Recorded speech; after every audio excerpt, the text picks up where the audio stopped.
This is Hannibal here from thehannibaltv.com with a massive Wrestling Observer review.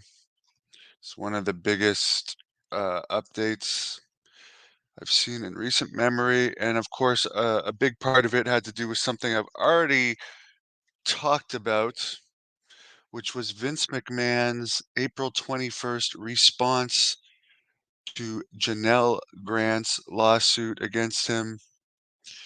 He denies any sexual abuse, saying it's pure fiction, and disputes a lot of claims about their relationship and what she alleged about her life. The main thing is the non-disclosure agreement signed between Vince McMahon and Janelle Grant would not have allowed such a lawsuit to be filed. The lawsuit actually violates the settlement agreement. So, and if there was any dispute with the settlement agreement, it would have had to be disputed in arbitration, not by a new lawsuit. So a lot of legal stuff in my experience has to do with following like the proper office procedures. So we'll see how this plays out. McMahon says the terms of the agreement, his attorney says the terms of the agreement should remain in place. They acknowledge that the first $1 million payment was made in 2022 when the agreement was signed. However, because the plaintiff, Janelle Grant, talked about like she violated the non-disclosure agreement, that's why he never made further payments. He says it was a consensual relationship and he never mistreated her. He points to the letter, the love letter from Grant to McMahon that was reported in the New York Post, which was actually written after her claims in the lawsuit, is an indication that Grant's claims are fictitious. Because at the time she wrote the letter, she was 42 years old and she had a law degree. And apparently her boyfriend at the time also was a lawyer, which, by the way, she was apparently cheating on him.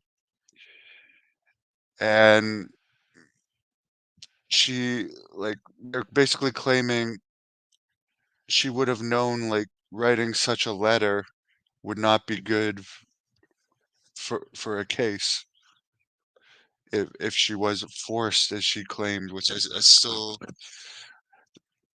I don't get how you could be forced to write a love letter. They also claimed that Grant saying she was struggling financially after years of taking care of her parents. I'll just point out one thing. I actually looked up the building that they lived in. This is the building that they lived in.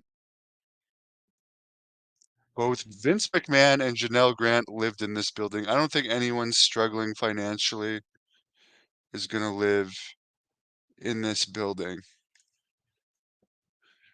Um, and that's called the Park Tower Apartments in Stamford, Connecticut. It's a luxury multi-million dollar building. She lived there with her fiance attorney, Brian Jencalves, which I'm pronouncing wrong, sorry. He's currently the senior vice president and chief privacy officer of Televisa Univision. And they only lived 4 floors below Vince McMahon. So in apartment buildings, which, for instance, I lived in a luxury apartment building a couple of years ago, as you guys might remember, on the wire. The higher up you are in these buildings, the more expensive uh, the places are. For instance, in that building I was in, which again, this is Canada and it's friggin' Ottawa. The highest was like 7 or 8 thousand a month to rent, uh, and the lowest would have been considerably lower, maybe 3 or 4 thousand a month to rent. So if Vince was in the penthouse and they were 4 floors below the penthouse, Would have been pretty damn expensive to live there. McMahon claims that Grant would often visit McMahon at weird hours and then return back to her boyfriend the same night. Sometimes she'd show up at 2:30 a.m. to pursue their affair, basically saying that her allegations are false. They go on to say that her boyfriend was on the board of directors of this luxury building, and at no time did any building security, police, or friends of Grant or any lawyers at Grant contact Vince about the claim. And again, like to me, if this horrible stuff is happening, and again, I hope this goes to court to see. I don't know if it happened or not, but this went on for like 3 years, and had a law degree, and her boyfriend. She accepted gifts the entire time too, and initially agreed to a $3 million settlement, from what I understand. But because she didn't keep her mouth shut, she only ended up getting 1 million of it. And it's fine if she wants to talk about it, but if you want to talk about it, take the lawsuit all the way so you can talk about it and don't settle it, or just go to the police. That's just my opinion on it. I don't know who this has not been decided in court. We don't know what happened. I hope it goes to court or arbitration. I think it will at this point because McMahon has nothing to lose by going there. They claim that Grant, when they broke up, initially wanted McMahon to stay in the building, but McMahon didn't and moved out. When McMahon learned that she had violated her non-disclosure, that's when he stopped making the payments. Technically, she has to also pay him back the money she has for violating the disclosure. Apparently, she lived from 99 to 2002 in LA and did some acting. She is in the 2006 movie The Theory of Everything as a hospital receptionist. I'm still waiting for someone to post a picture of that. She was also an equestrian rider and owned horses. So an equestrian rider that owns horses, and I'm not saying. I mean, this definitely. How can you be destitute and own horses? I mean, this is not. I know people that do riding, and Brutus Beefcake's daughter, for instance, at one time rode horses, and he was telling me about the ridiculous costs, stable costs of it, which are huge. That's not a hobby of someone that's destitute. Well, Grant's lawsuit indicated McMahon hired her only because they were having an affair, which may or may not be true. I mean, there's no doubt that friends always get hired in companies, or I think it's called nepotism. Friends, relatives, all this definitely have a better chance. But he's claiming that he gave her the job because she had a law degree, and her job was a legal administrative coordinator in the legal department.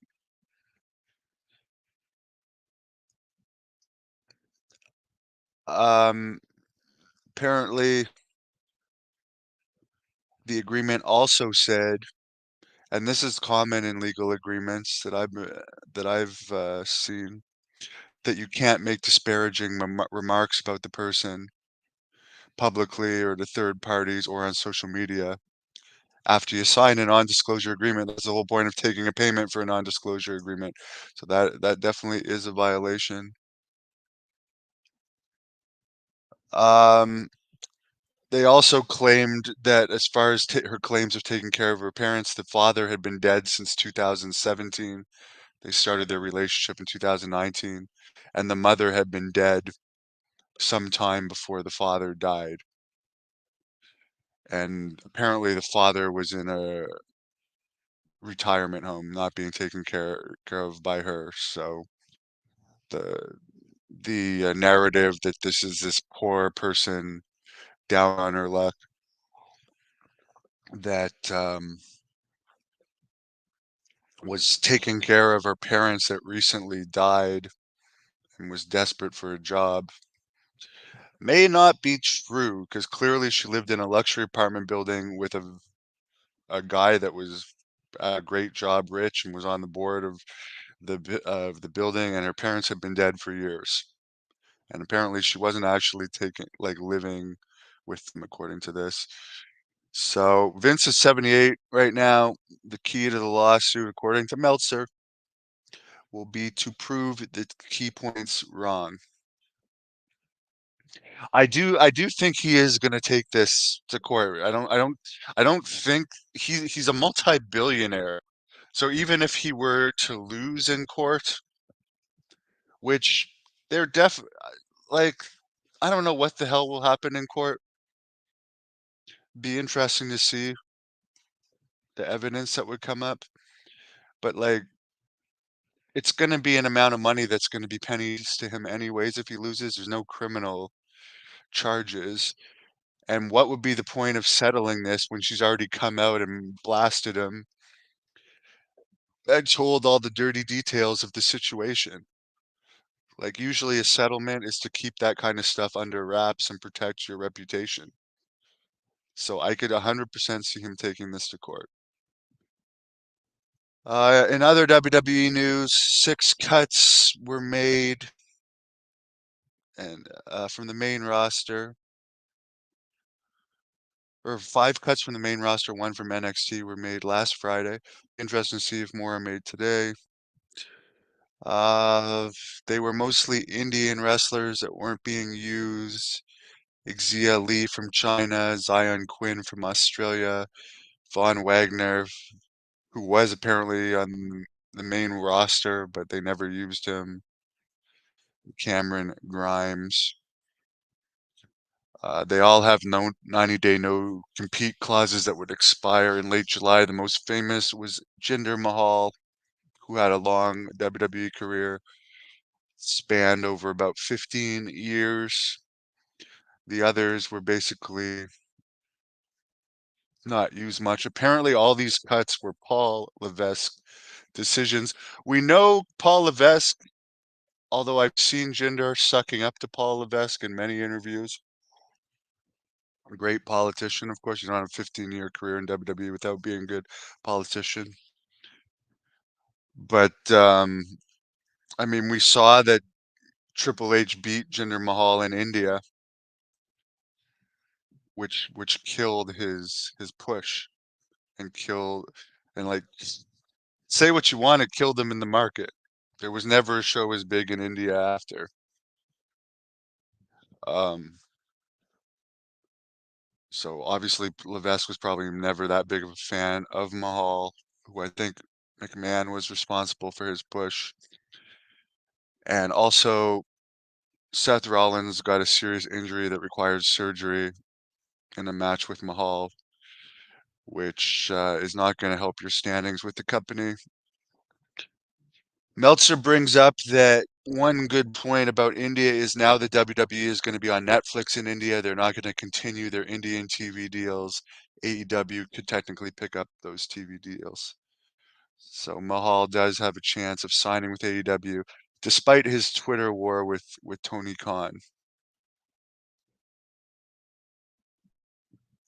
TKO announced that Ari Emanuel in 2023, the CEO of TKO, made 911 million in salary, 24 million in bonuses, and was awarded 40 million in TKO stock. This is a guy that's making a friggin' massive amount of money. Chief Operating Officer Mark Shapiro, total compensation was 16 million. Strangely enough, Backlash, May the 4th in Lyon, France. I really want to go to France someday, by the way. The food and the beautiful women there. I'll definitely go. Anyway, sorry. I was just watching a documentary on Jim Morrison, who passed away in France, and it just looks like such a cool place to visit. Anyways, SmackDown in Lyon, France, the night before Backlash, not sold out, but 12,341 tickets out. Backlash the next night, 12,621 tickets out. You would think that since this is to my knowledge, the first ever American TV tapings from France, that they would be sold out already. But I guess Cody Rhodes versus AJ Styles and Damian Priest against Jey Uso aren't that hot a ticket. Obviously, everyone knows Rhodes is not going to lose that. And I don't know how many people care about the third world title. Is there maybe someone can answer me this in the comments? Is there Roman Reigns had two world titles, right? The Raw and the SmackDown. Now that Rhodes is champion, I've only seen him with one belt. So does that mean they've unified that belt? Is there only two world titles? Because they also say Damian Priest is the world champion. So is there one or two, or is there two or three world champions? It's so confusing. In my opinion, there really should only be one world champion. Like, it's confusing, it waters it down like crazy. And a world, what, are we gonna have two Olympic champions now? Are we gonna have two world champions in amateur wrestling? How does that even make sense? And I mean, there's already a million leagues with a million world championships, so why, like, at least limit it for one world champion to each league, because it just gets really confusing to someone like me. Cody Rhodes is going to be in the remake of Naked Gun featuring Pamela Anderson, who is another person that overcame Hep C and got cleared. I've still haven't seen the first Naked Gun. It's not really my style of movie. The best Leslie Nielsen role I ever saw him in was in, I think it was Creep Show, where it was like a horror style movie, but I'm not really a fan of today's horror movies, but those old school ones I really like. Particular, I think 80s was the best horror movie era. Seth Rollins, speaking of Jinder Mahal match where he got injured, underwent surgery April 16th to repair a torn meniscus. I can almost guarantee you this had something to do with Mahal's release. Lynch brought it up. No idea how long Rollins will be out of action for. Apparently, both Lynch and Rollins contracts expire within the next 2 months. Technically, AEW could make them an offer that they can't refuse. I honestly think Lynch would make more of a difference, particularly since she's women's champion now, but obviously making her women's champion would give you the idea that they probably don't think she's going anywhere. Dwayne Johnson has started voiceover work for Mona 2 and is in a training camp to play Mark Kerr in the Smashing Machine. If you don't know who Mark Kerr is, he's actually a friend of mine. There's a bunch of interviews. If you search Mark Kerr, the Hannibal TV, I really like Mark Kerr. I know he's going to be a creative consultant on that movie, and I hope the last I heard, like the last interview I did with him, I believe he was working as like a car salesman. So I'm really happy he's getting this movie and like a second chance at fame, because he has overcome his demons, and he's a really good down to earth guy, very positive guy. Jesse Ventura, who's now 72, says he's currently in talks with WWE. Apparently, he had a falling out with Vince McMahon because he wanted to run for president a while ago and promote it on WWE programming, and Vince McMahon was totally against it. May have had to do with the Vince McMahon connection to Trump. Who knows? As far as Finn Balor, he recently re-signed with the company. Sonya Deville is expected back soon after knee surgery. For some reason, in last week's Wrestling Observer, it must have been a typo. It said there was no house shows, but there was. So if I reported that, that's what I read in the Observer. But it seems like there was a UK tour and a US tour last week. The UK tour was a lot more successful than the US. Birmingham, they had 11,000. Cardiff, Wales only had 4,984. That's the same place where they ran the stadium a few years ago. London at the O2 Arena, 16,410. Belfast, 7,500. Then back on the US side, they were in Erie, Pennsylvania, 4,251. Fort Wayne, Indiana, 5,638. SmackDown last Friday in Pittsburgh drew 12,787. The TV tapings are doing really good numbers. Raw in Columbus, 9,385. Apparently, they are saying, although the TV shows are not going to really change too much from PG, that they are considering it the end of the PG era with The Rock's recent swearing and promos and stuff in the blood. To me, um, the swearing is like it really doesn't make it. The swearing to me and The Rock's swearing and stuff. I mean, that really didn't add much to the shows. The Cody Rhodes blood thing was a good idea, I think. But I think just the less cartoonish characters like that woman. I think she's still under contract, that superhero woman. That was a horrible, horrible gimmick. By the way, I think I saw Karrion Cross and his group are appeared in NXT last week. Never seems to be a good sign when you're called down to NXT, but with the new people running it, new people running WWE, who knows? There may be more crossover, and it might be less. For instance, like Jinder Mahal was appearing in NXT recently, and then he ends up fired within a year. Apparently, Baron Corbin might be brought back to the main roster, but he was in NXT, and he's pretty much he went from being pushed as like a close to top guy to being jobbed out to going to NXT. They might be giving him another chance, may not, but a lot of people, once they're demoted, seem to disappear. But Karrion Cross is, I really like him as a person.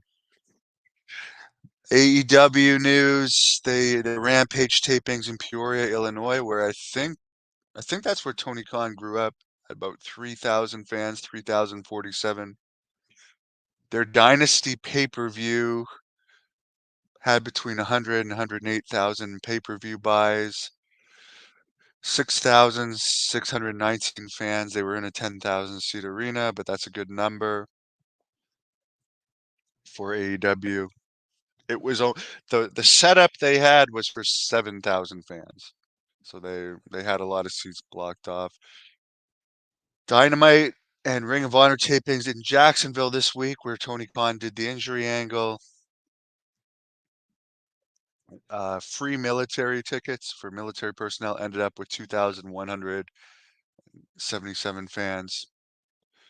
Apparently, local media was on at him about saying the free military tickets was an excuse to have seat fillers, but I'm never going to complain about giving the military free tickets, as I've already said.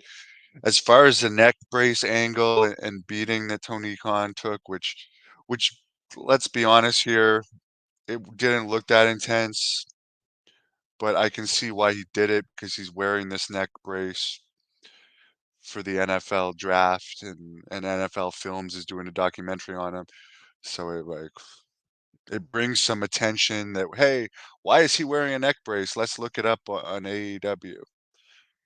But apparently, Pat McAfee, who works for WWE and has an agreement with WWE, was taking shots at Tony Khan because I guess he's wearing the neck brace, but walking or other than wearing the neck brace, he's moving around just normal. He's not.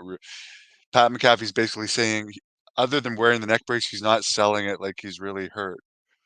So it's more of a joke.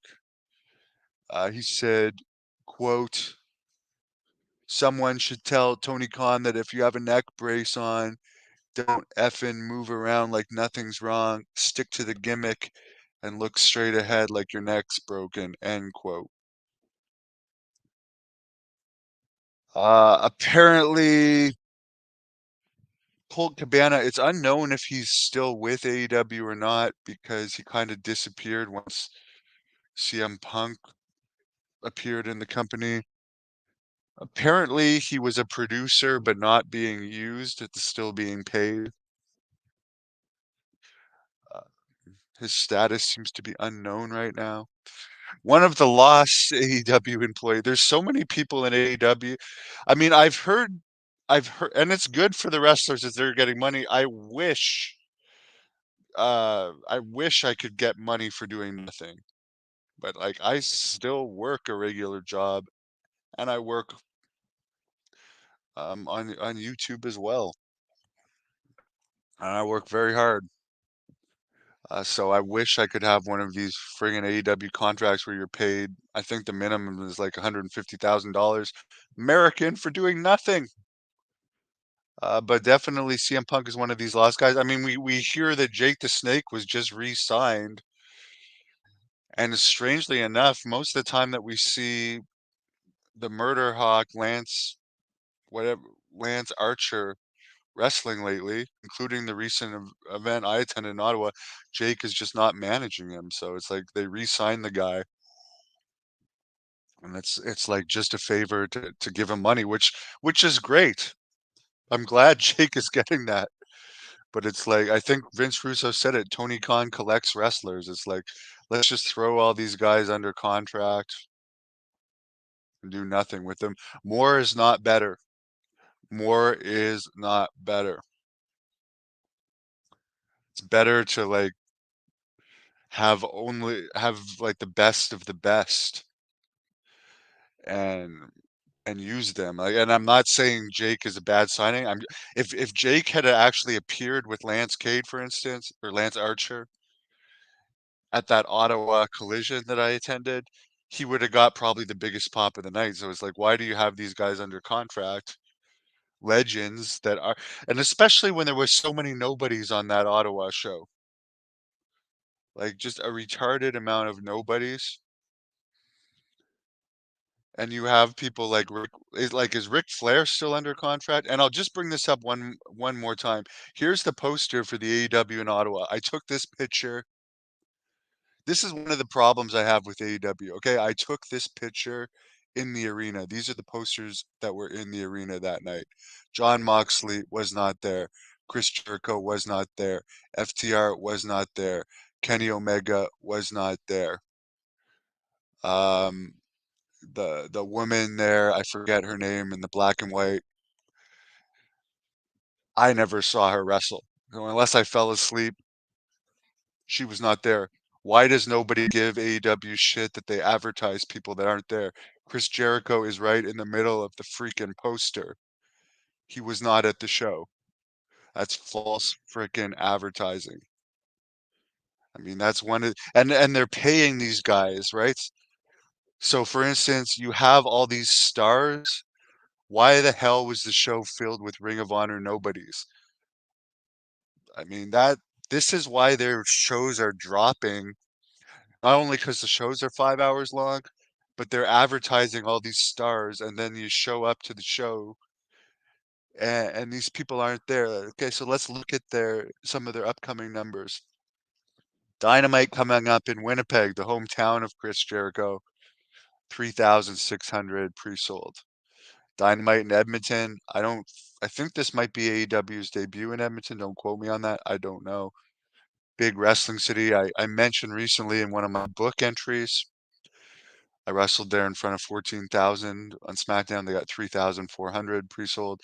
Vancouver, I think, might be the best wrestling city in Canada right now. They recently sold out a WWE taping and they got 5,288 tickets out for Collision. When's the last time you saw over 5,000 tickets out for a Collision? Vancouver, I believe, is the best wrestling city in Canada. Dynamite in Bakersfield, only 1,400 tickets out. Collision in Las Vegas, only 1,800 tickets out. Dynamite at the Forum in Los Angeles, 3,900 tickets out. And that's LA, a major market. Remember the first time they went there, they had like 11,000 fans. Collision in Palm Desert, California, 1,452 tickets out. Dynamite in Loveland, Colorado, 1,849 tickets out. So a lot of pre-sales under 2,000.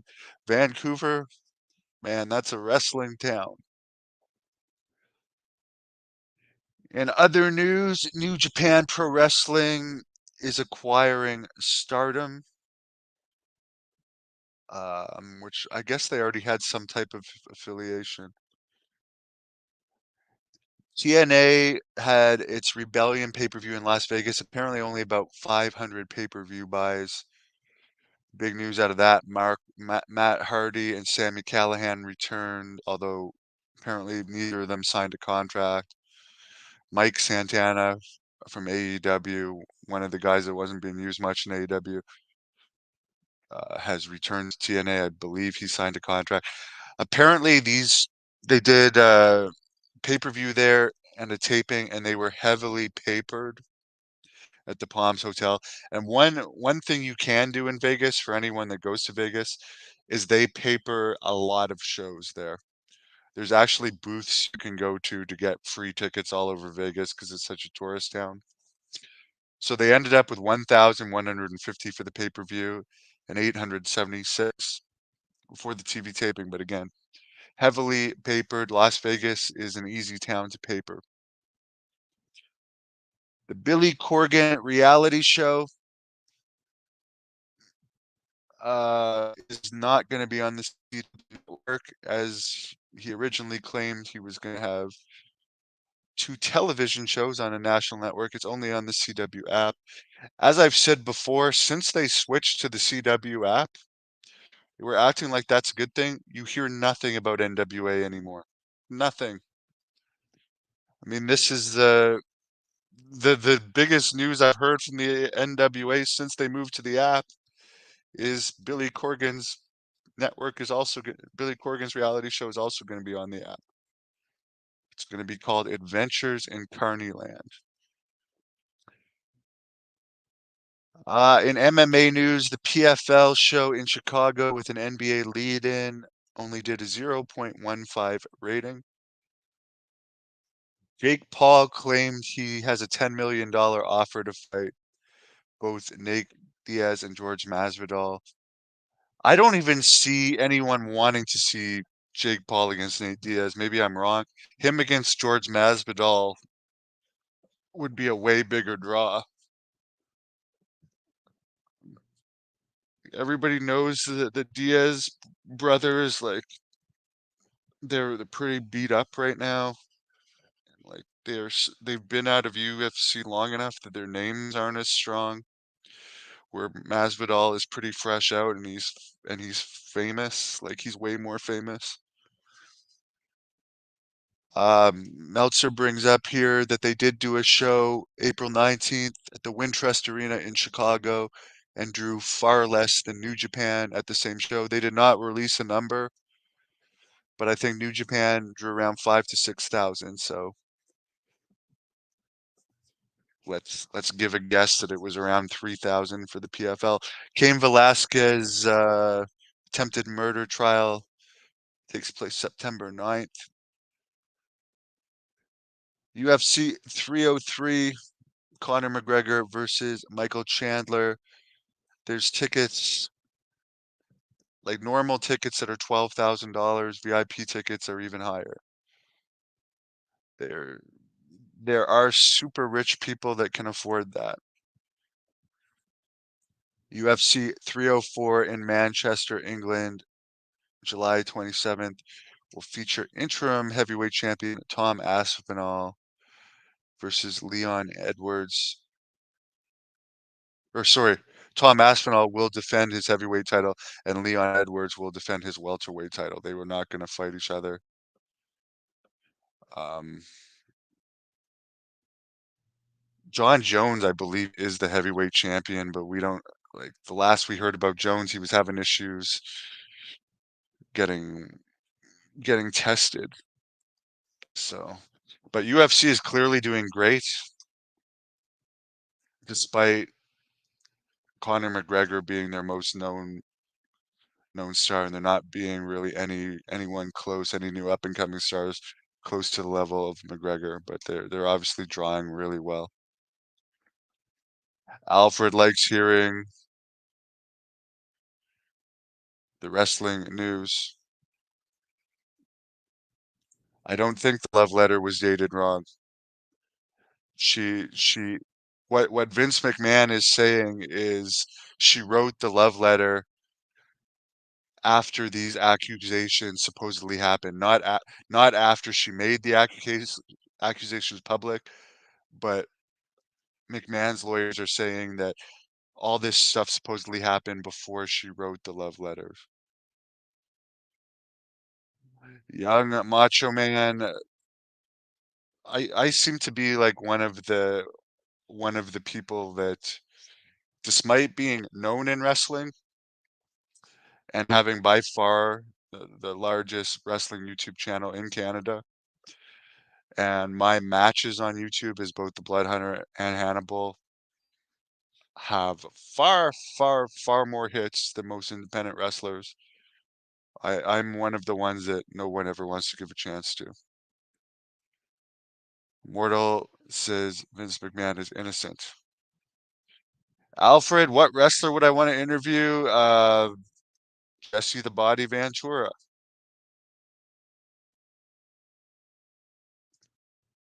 Mean Murshizi best. I don't really understand the comment.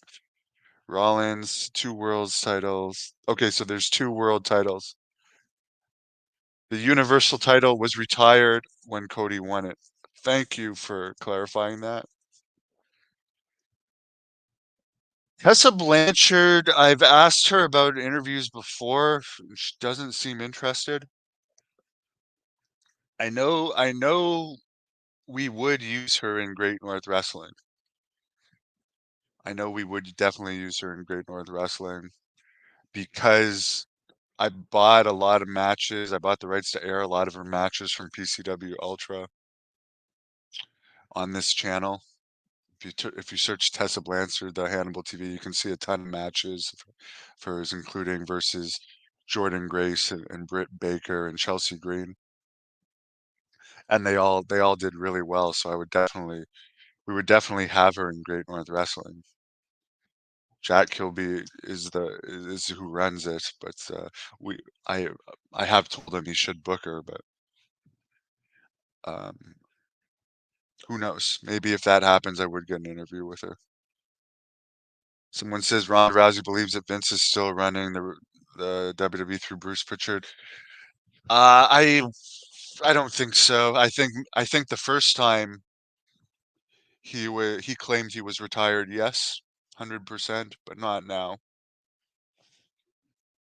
Not now because it's totally new owners now.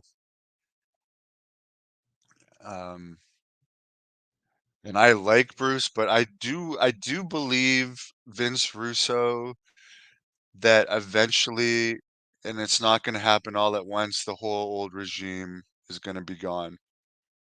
I truly believe that because when new people come in, they like to put in new regimes. I don't think it's going to be overnight or too obvious, but I think slowly more and more people from the old regime will go. Someone believes I think Janelle Grant is a fraud.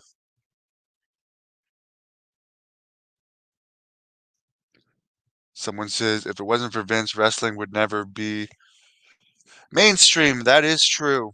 And I do believe that that Vince will still try and start a company. I've heard Eric Bischoff and Conrad Thompson say there are companies that are secretly for sale now in wrestling. I don't know if he means TNA or what other companies he's talking about. Companies that could be bought. Um, but I think it would be better for Vince to start from scratch because nobody watches Access TV. I mean, some people surely do, but I mean, I wouldn't see the benefit of buying a company like TNA. I would definitely think he'd be better starting from scratch, especially considering, I mean, I like a lot of the guys with TNA, but they don't have any like big stars or anything. And like, what's he gonna do? Buy MLW with who does MLW even have now? Because they've lost Jacob Fatu. He was their main star. Alex Hammerstone was another star that they had. He's now in TNA. I guess they got Davey Boy Smith Jr., who's a good friend of mine and stuff. But I'm pretty sure Vince could recruit him once his contract expires. Someone says he used to set up rings for Billy Corgan. Cool. Someone also says the Diaz brothers are washed up. I would not. I mean, if you're paying the Diaz brothers 10 million for a fight, that's a waste of money. I wouldn't even like if I was George Masvidal and I saw Jake Paul saying that he's putting up the same for the Diaz brothers as him, I would say if any of either of the brothers are worth 10 million, then Masvidal should say, well, I'm at least 20. Because I would say Masvidal is way, way, way more popular than either of the Diaz brothers at this point in time. AEW shows have been so dead, their product is the shits. It's just these horrible decisions, like you're paying over 4 million for Sasha Banks, and then they keep putting her on the mic when she's not even good on the mic. And I've heard Eric Bischoff say recently she has the gimmick of being the CEO, yet Tony Khan just did an angle where he's the CEO getting beat up. So how do you have two CEOs in the company? And just keeping on I mean, they just signed a bunch more smaller wrestlers. It's like, why do you keep signing all these small wrestlers? You've got more than enough small wrestlers. The small wrestlers that have little no buzz about them. Why keep signing these people? Okay, Goldberg recently said he wouldn't go to AEW because it was too cheesy. I guess he was making like 2 million per match in Saudi Arabia with WWE. But there's like 40 wrestlers under AEW contract that are rarely used and not over. Why not just get rid of all those wrestlers and bring someone like Goldberg in who would make a difference, or at least give them a temporary boost in popularity? John, for John Jones getting tested, John, the issues getting tested. I don't the results of that test didn't come out, but there was a big fight that he had. Not physical fight, but like verbal fight with the drug testers that came to his house. The cops got involved and stuff. Uh, you can go back and search that up. That was a few weeks ago. There are way too many titles today. Again, I saw last week AEW unified the six-man titles of Ring of Honor and AEW. Why do you need to, let's face it, Ring of Honor and AEW are the same company. Why did you need two six-man titles? Like I don't get that. But again, he's the son of a billionaire. He can do what he wants. I've just got although I like some people that they have on their roster, just the company gives me a headache.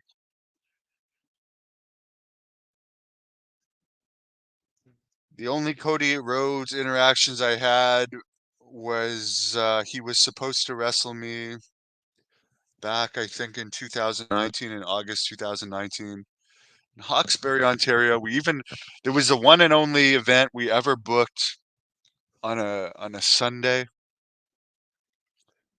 and that was specifically because Cody Rhodes was booked on the Friday and Saturday, and they said that he could only do it on the Sunday. And then he ended up getting his arrow taping and had to back out. But especially with all the success he's had now, I'm disappointed that didn't happen. But I remember it was part of the deal for that show that he would not wrestle anyone for the title, so I had to drop the title that I had the show before. Sorry, I couldn't win the title the show before. The title had to be vacated because PCO was also going to Ring of Honor at that time. I wrestled PCO the show before. He was going to Ring of Honor, so I was originally supposed to win the title. PCO had the Canadian title at that time. But then because I was going to wrestle Cody Rhodes on the next show, I couldn't win the title, so we had to do a vacated thing because he wouldn't wrestle anyone that had a title on the independents, and he wouldn't lose by count out, disqualification, or pin. So I was even going to agree to get beat by Cody Rhodes, and I did a promo for it. But then he ended up having to, and I don't blame him for this. He got an Arrow TV show job, so he couldn't do it. And then I had a lot of buzz back when he did the TBS title thing, Open Challenge. In AEW, I had Terry Funk, Jerry Jarrett, Conan, Jacques Rougeau, the Mountie, Bushwhacker Luke, all publicly say that he could wrestle me, and I had everyone on my channel pushing for it. But he said that he would not wrestle me. He said it in a Twitter post. He would not wrestle me because I had mentioned his dad in a promo. I didn't even do it in a derogatory way. Then, because at that time he was saying he would never wrestle off his dad's name. He wanted to make it on his own. Then he goes on to WWE and has a whole angle with The Rock based on his family. Anyways, I don't good for him. That's my only interactions with him. And I'm disappointed the match never happened. Really disappointed. Someone says McMahon's physical trainer feels that his loved ones betrayed Vince. Well, the game Triple H is called the game for a reason. He plays the game better than anyone. But I do agree with Vince Russo that Triple H will not last forever in WWE.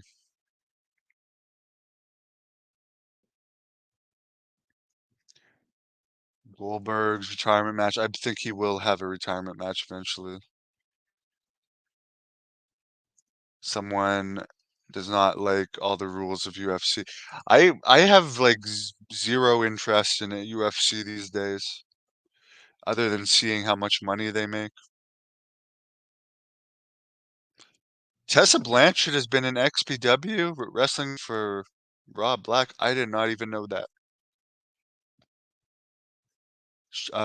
Anyways, I would hope to see her in Great North Wrestling, honestly. I would. Mike Piper's coming to see me today. Would I ever be a manager? Yes, I would, for the right amount of money. Miranda Gordy interview Mike. I already interviewed her, and she's not a great interview. Already interviewed her. And on that note, please give this a thumbs up. Have a wonderful Friday.